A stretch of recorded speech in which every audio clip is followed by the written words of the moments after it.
In primetime news this evening, too close to call.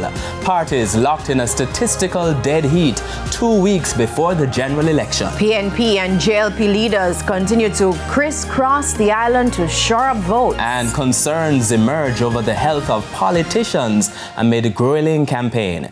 Good evening and welcome to Primetime News, and a special welcome to viewers on TVJ International in the Cayman Islands and online at onespotmedia.com. I am Archibald Gordon. And I'm Janella Precious with a preview of what's to come in business news. Here's Andrea Chisholm. Janella, two pieces of good news this evening. One, the Planning Institute of Jamaica has released its latest data, and the Jamaican economy grew by a little over 1% in the June 2025 quarter. Plus, fuel prices slightly decrease effective tomorrow. Those and more in the business day. And you know, there was track and field today, so there's good news. Good news. I think coming up in primetime sports. Well, Jermaine Brown, what's happening? Well, thanks, Archie. Speaking of adding, fuel to the fire.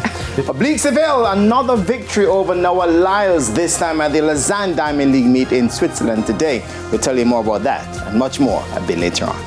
Insert pot covers. And vuvuzelas. Yeah, but no pot covers for the man who is showing up right now. It's hot. Yeah, it is. Romain, what's up?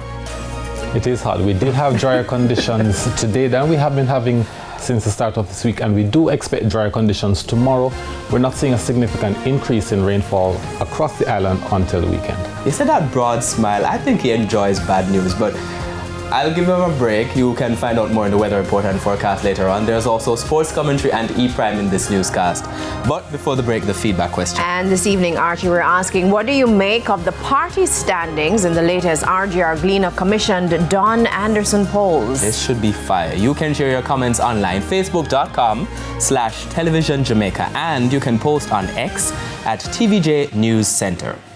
So please stay with us. Primetime News returns after this break.